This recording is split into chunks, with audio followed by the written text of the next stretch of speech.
This is an old heating oil tank, and what I'm going to build out of this is a maple evaporator. This is going to be the body for it. So, being it had a flammable liquid in it, I didn't really just want to hack right into it with the grinder, as there is still risk of explosion. Even though I did empty out as much fuel as I could, you'll never get it all. So what you can do is flush it with water, and that's what I'm doing, or I have seen people purge the tank out with an inert gas. You could use, say, CO2, if you had a CO2 fire extinguisher laying around, or any other inert gas. You are going to want to wear a pair of gloves for this. It gets messy, and a face shield, because there is some spray. I've already done 3 sides of this, and I'm just going to do the last side here right now. And obviously there is still some risk of a fire depending how much fuel is left in it. The risk of fire is fairly low, to be honest. I think you have more risk of giving yourself a shock using a grinder in a wet area. But it is just a little bit of spray, and it isn't directed around the motor, so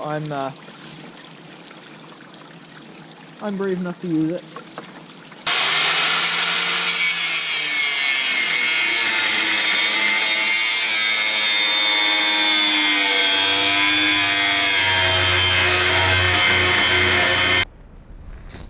Okay, that's cut on 4 sides. Should be able to. Perfect.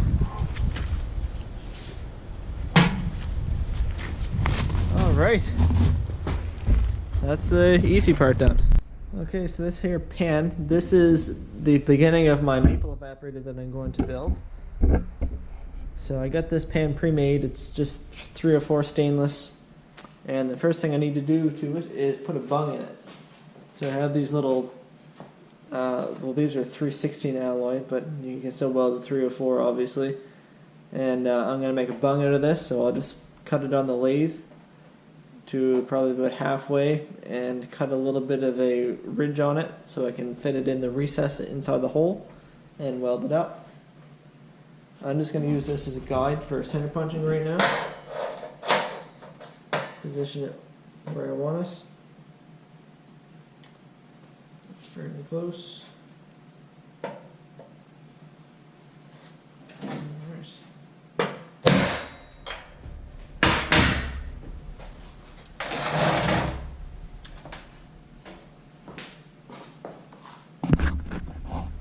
And for drilling, I'm going to use a unibit, if I can find it. Okay, I tracked down my unibits finally. I grabbed 2. I'll show you why in a second. Now this bung is 1 inch and say 65 thou. So I'm going to turn down the diameter, just turn a bit of a shoulder here on the bung that is. And I'll go 1 size down. So that's, say, 1 inch and 10 thou. That'll work. So that's just a piece of 3/4 pipe. And I'm just going to cut that in half, basically. And like I said, turn that diameter. Drill my hole. Pop it in. And I want the edge of this to just barely protrude up above, just so when this is on level ground, the sap drains completely out of the pan. And the reason I grabbed 2 of these unibits, and these are very slick by the way for thinner sheet metal, and this is my bigger one, which I will need, but all the lower sizes are getting a bit worn out, and where this is stainless, I can't see cutting that great. So what I'll do is I'll use the smaller one first to the biggest hole size here, and then I'll use this for the final size. Now obviously if you're drilling this does up to a 1/8 hole, so you're going through every single size progressing up to that, so you get a bit more wear on some of the smaller sizes.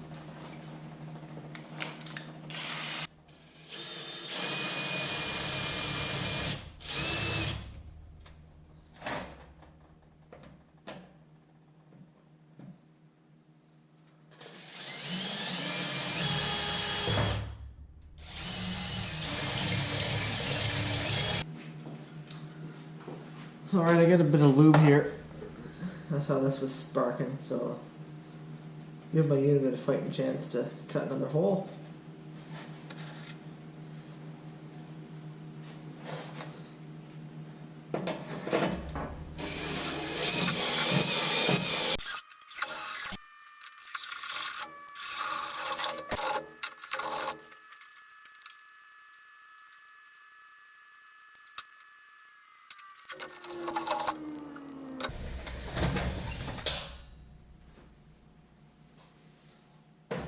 That is perfect.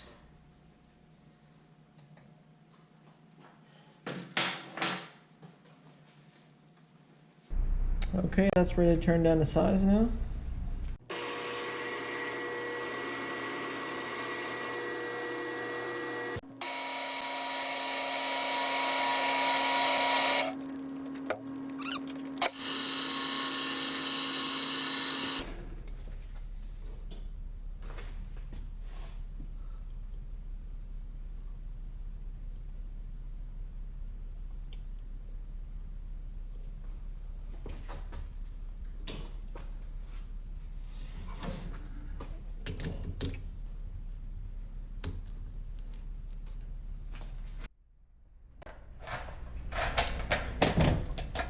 Alright, that is perfect.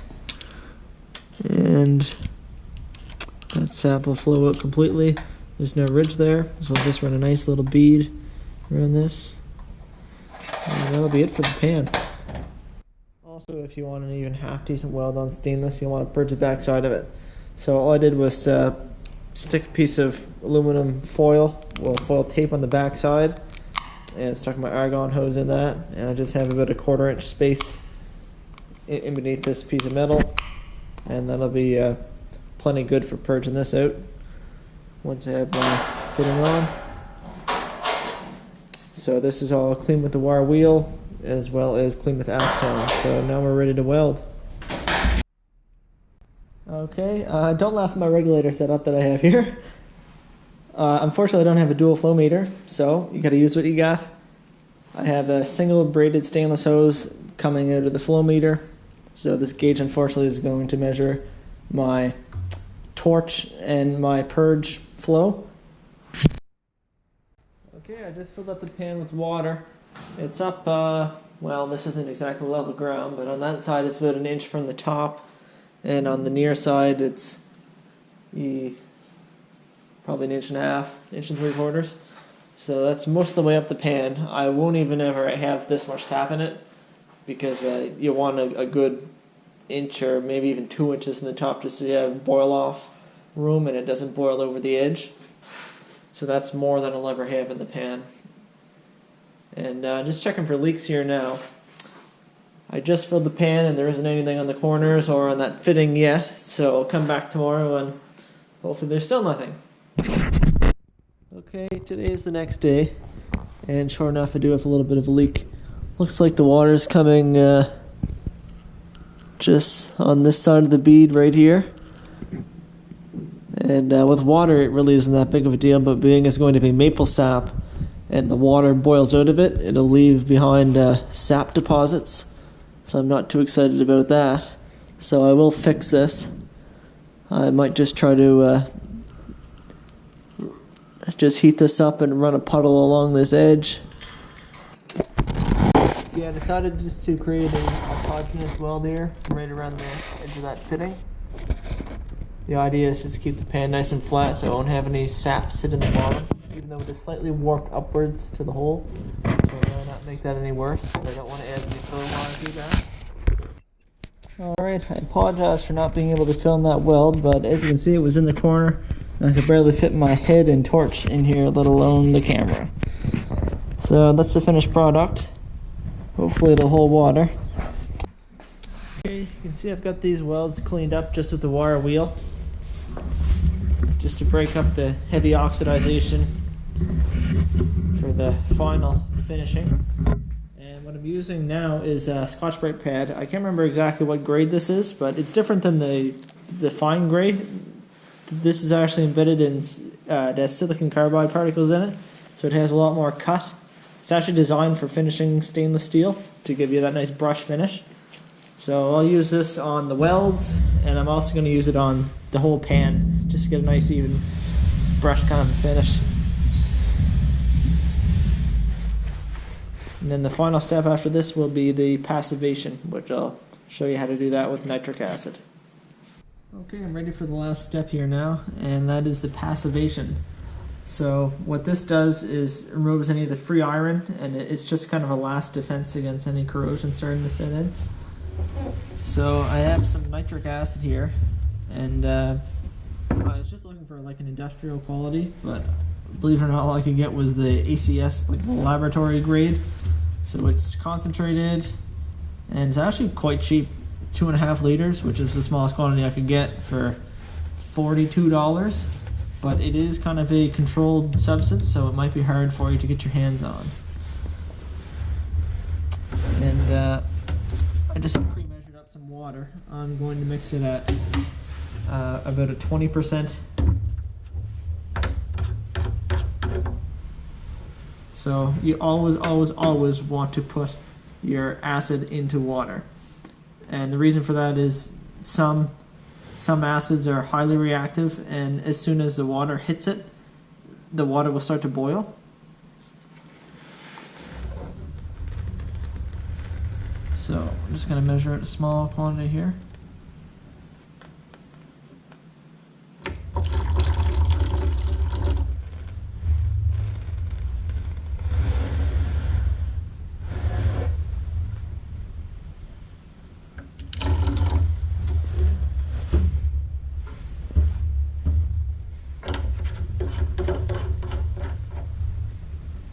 And this stuff is highly reactive. It's bad stuff. So you want to be careful. It's a really strong oxidizer, and it'll burn through just about anything. And I think it's bad for respiratory, burn your eyeballs in it, not good stuff.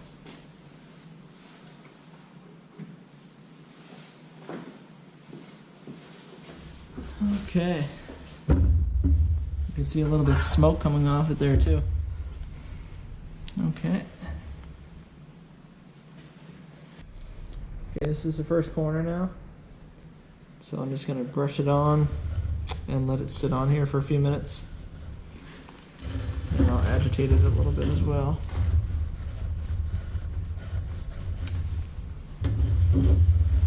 So before the acid, I did give this a good wipe with acetone just to remove any of the other contaminants. After the Scotch Brite, I should say.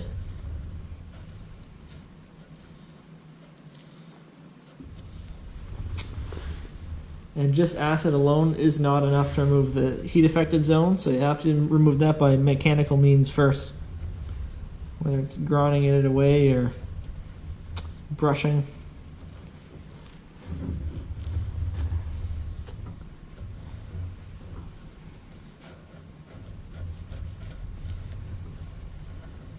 Yeah, it doesn't seem like it's looking any different yet. Not sure if it will. This is the first time I've ever done this. Fake it till you make it. Isn't that what they say? Oh my. Okay, I've been keeping this wet here just with the acid brush. And I decided to try to agitate it a little bit. Might be able to clean it up a little bit more. Maybe the oxidation is still there. You might have seen a similar process on YouTube videos or whatever, just of, I think it's called Electro Polishing is the name of the process.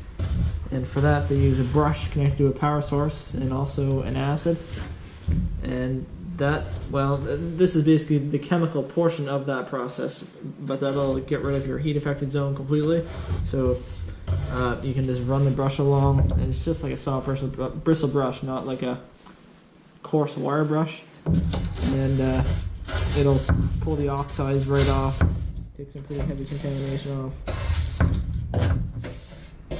There's this. It works, but it just takes more time, and you have to take all the oxides off first with a wire brush or something.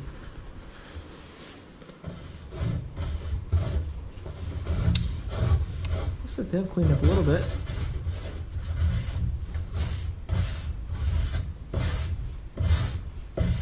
That's the only way I'll know is if the thing doesn't rust.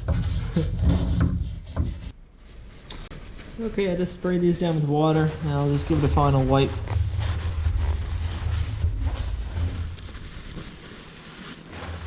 Now whatever acid was left is diluted to pretty well nothing. Ew, that doesn't look good. I see over here in my solution I've got something yellow coming off the brush. I don't know if I should use that acid again. I was planning on keeping it for future use, but that doesn't look great. And that wraps up my pan here. In the next video I'll show you how I'll build the frame which is going to mount this pan to the top of my barrel, or I guess it's a firebox now. So stay tuned.